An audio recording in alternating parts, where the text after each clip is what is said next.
Bienvenidos a Economía. Las negociaciones sobre el techo de deuda en Estados Unidos han generado inquietud en los mercados globales.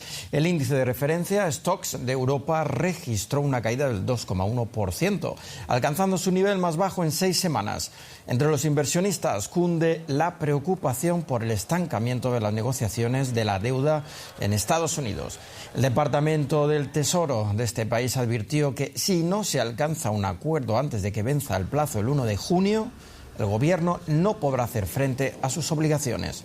De ahí la urgencia por llegar a un acuerdo antes de esa fecha. Y ampliamos ahora la situación en las bolsas con José David Navarro desde Frankfurt. Hace unos días, por ejemplo, la bolsa de Alemania alcanzaba un máximo, pero las dudas sobre si realmente Estados Unidos se acerca al default parece que empieza a pesar, José David. Hola Paco, pues sí, como tú dices, empieza a pesar la preocupación porque ya podríamos decir que estamos en la cuenta atrás, en torno a una semana para esa fecha del 1 de junio que se había marcado en el calendario como posible momento en el que Estados Unidos, si no llega a un acuerdo político, efectivamente entre en default. Las consecuencias se han notado en toda Europa. Aquí exactamente en Alemania el índice DAX 40 ha perdido la referencia de los 16.000 puntos y, como tú adelantabas, Paco, el índice más general en el que cotizan las principales empresas europeas ha caído más de un 1,8%.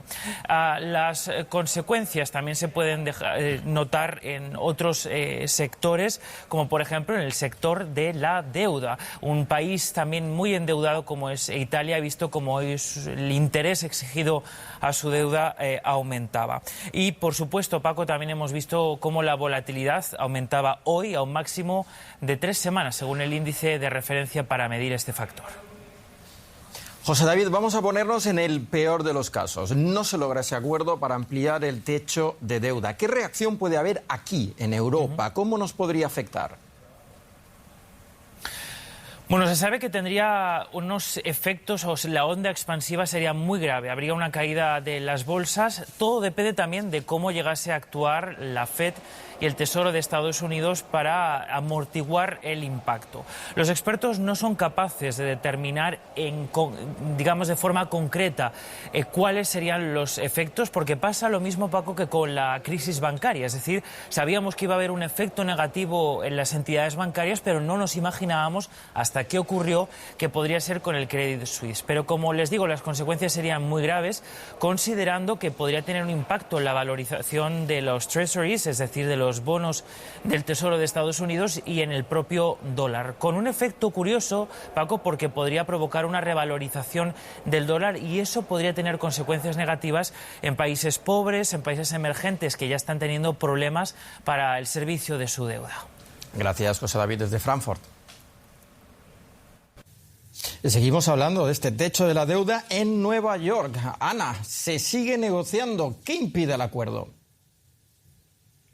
El nivel del gasto público. Hay muchas demandas por parte de los republicanos que no quieren perdonar la deuda estudiantil, que quieren cancelar las ayudas a las empresas de energía renovable, que no quieren negociar los precios de los medicamentos para los mayores de 65 años, que no quieren subidas de impuestos y que quieren un aumento del gasto militar. Y una vez que la Casa Blanca se ha mostrado abierta a congelar el gasto público para los próximos años, los republicanos dicen que quieren fuertes recortes de este.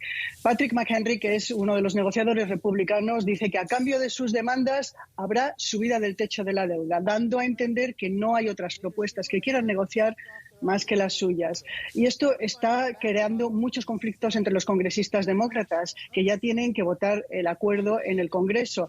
Hay mucha frustración porque si se termina rebajando el gasto público va a afectar a programas sociales, a la infraestructura, a la educación, y esto es un problema para las políticas de los partidos demócratas. Muchos economistas apuntan que este es un presupuesto muy restrictivo que lleva a una recesión. ¿Y qué puede pasar si no se sube el techo de la deuda? Pues Janet Yellen, la secretaria del Tesoro, ya ha dicho que según sus cálculos, el 1 de junio ya no se podrá hacer frente a los pagos del Estado. Ese día faltarán ya 75.000 millones de dólares y ese mismo día se pagan los salarios militares, las pensiones a los veteranos, los pagos a los proveedores de servicios de salud para mayores de 65 años. Días después se pagan los cupones de comidas, otros días más tarde se pagan a los funcionarios federales y a mediados de mes hay un pago de interés de deuda. La secretaria del Tesoro ha dicho que no se puede priorizar los pagos y además daría igual porque si no se pueden hacer frente a las obligaciones se estaría ya en default técnico. Los economistas dicen que no se tardaría en llegar a una recesión, que habría probablemente 8 millones de desempleados y en cuanto a los intereses de la deuda se dispararían, lo cual encarecería más la deuda que ahora se trata de contener. Los intereses se subirían y caería el mercado inmobiliario y también se abrirían grandes heridas en el mercado financiero. Y esto es un dominó que ya sabemos que son fichas que se caen y no sabemos cuándo se paran. El problema sería global porque los bonos del Tesoro están en todos los bancos del mundo y además se trata de la primera economía del mundo. Nos estás hablando de un caos absoluto. Esperemos que no pase, Ana. Gracias desde Nueva York. Lo siento. Gracias.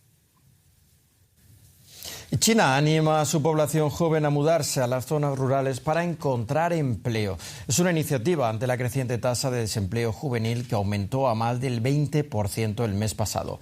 El aumento del desempleo entre los jóvenes se debe principalmente a la desaceleración económica de China. Actualmente hay alrededor de 11 millones de desempleados de entre 16 y 24 años. Se espera que otros 11 millones de graduados ingresen al saturado mercado laboral a finales de este año. El aumento del desempleo es una gran preocupación para Pekín. Y el presidente de Ecuador, Guillermo Lasso, suscribió este miércoles un decreto ley para crear nuevas zonas francas en áreas deprimidas y fronterizas. El objetivo del decreto es atraer inversiones y crear empleos. Para ello, en estas zonas se ofrecerán excepciones tributarias en actividades productivas, industriales, de servicios y logísticas. Las reformas apuntan a la exoneración del impuesto a la renta por hasta 15 años para las regiones fronterizas, así como de otros tributos como el IVA. Se trata del segundo decreto que firma el mandatario tras disolver hace una semana el Parlamento y dar paso así a elecciones generales anticipadas. Alemania tiene ambiciosos planes para la energía renovable para esta década y los aerogeneradores desempeñarán un papel fundamental. No obstante, necesitan obtener la aceptación social, especialmente en las áreas rurales, donde no todos están conformes con estas estructuras gigantes. Algunos desarrolladores están encontrando formas ingeniosas de ganarse a los residentes, incluso ofreciéndoles una participación en los beneficios económicos. Una ciudad a la sombra de molinos de viento. Hay 27 de ellos frente a Dardesheim. Sus vecinos tienen esos molinos a la vista todo el tiempo. Heiko Teune es uno de ellos. Su nieto no conoce otro panorama y para Heiko ya son parte de su vida. No me molestan. En verano pasamos mucho tiempo fuera y no son un problema. El ambiente es completamente diferente 120 kilómetros al norte, cerca de la localidad de Lüderitz. 44 aerogeneradores están aquí en funcionamiento. Tanja Schulz se queja de que tapan la vista desde su casa. Y hay algo más, el aumento de los precios de la electricidad. Ella no saca provecho de la energía aquí generada. De hecho, la electricidad que ella consume viene de otro lugar. Y ahora le han subido el precio por kilovatio de 22 a 46 centavos de euro.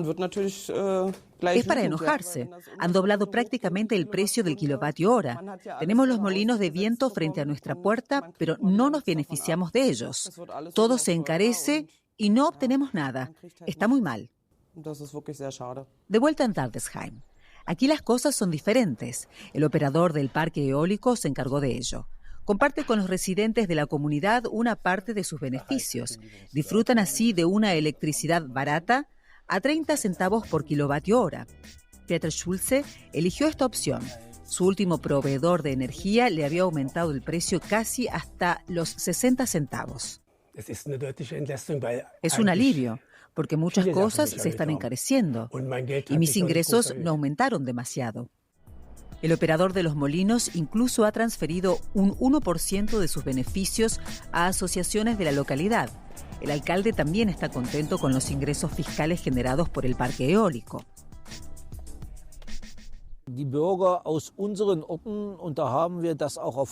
Nuestros ciudadanos pueden invertir en la granja de aerogeneradores y reciben un interés anual de al menos el 4%. Y si el viento sopla, incluso puede ser más. Ha corrido la voz sobre el negocio. El secretario general de la asociación World Wind Energy ha venido desde Bonn. Sabe lo importante que es que la población se sume a la transición energética. Si la gente se identifica con ese cambio y forma parte de ello, incluso pueden convertirse en lobistas en el terreno de la energía eólica. Ello abre la puerta a que crezca la cifra de defensores de los molinos de viento en Alemania. Las empresas están ahora legalmente obligadas a implicar a los residentes locales. Pero para Tania Schulz, esto llega demasiado tarde. Y vamos ahora con un resumen de otras noticias económicas del día. Uniqlo ha decidido abandonar Rusia tras suspender sus operaciones allí el año pasado. Debido a la guerra en Ucrania, la marca japonesa de moda prepara la venta del negocio. Uniqlo tiene 50 tiendas en toda Rusia. El puerto ucraniano de Pivdeni ha interrumpido sus operaciones porque Rusia no permite la entrada de buques, con lo que queda excluido del acuerdo de exportación de cereales por el Mar Negro. Kiev afirma que Rusia viola el acuerdo sobre el grano, ya que Pivdeni es el mayor puerto de la zona. El porcentaje de mujeres en los consejos de supervisión aumenta en Alemania.